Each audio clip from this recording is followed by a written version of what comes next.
ராமனுடைய அத்தனை பெருமைகளையும் காத்தவள் சீதா பிராட்டி. அந்த சீதா மட்டும் இல்லைன்னு வச்சுக்கோங்களேன், ஒண்ணுமே கிடையாது. ராமனுடைய மிக உயர்ந்த நோக்கு எதுன்னு சொன்னா, அவன் ஒரு சொல் தான் சொல்லுவான். ஒரு சொல், ஒரே வில், ஒரு இல். ஒரு சொல், ஒரு வில், ஒரு இல், இந்த மூணையும் காப்பாத்தனவ சீதா.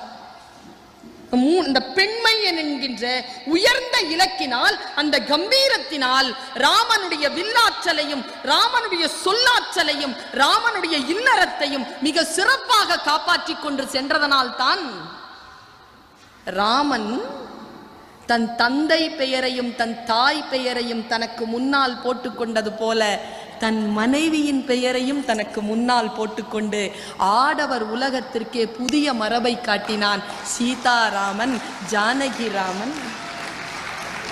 எந்த ஒரு பெண்ணுக்கும் கணவனுக்கோ அப்பாவுக்கோ அந்த பெயர் இல்லாமல் ராமன் என்கின்ற பெயர் பெண் குழந்தைகளுக்கு வைப்பதில்லை. ஆனால் ஆண் குழந்தைகளுக்கு சீதாராமன், ஜானகி ராமன், லக்ஷ்மி நாராயணன் என்று அந்த மனைவியின் பெயரையும் சீதாவினுடைய பெயரையும் ஜானகியினுடைய பெயரையும் சேர்த்து வைக்கக்கூடிய மரபு எப்படி வந்தது? புகழ் புரிந்த இலோர்க்கு இல்லை இகழ்வார் முன் ஏறுபோல் பீடு நடை என்றானே. ராமன் ஏறுபோல் பீடு நடையை போடுவதற்கு சீதா பிராட்டி அந்த இல்லறத்தை காப்பாற்றினாள் இல்லையா? அதுதான்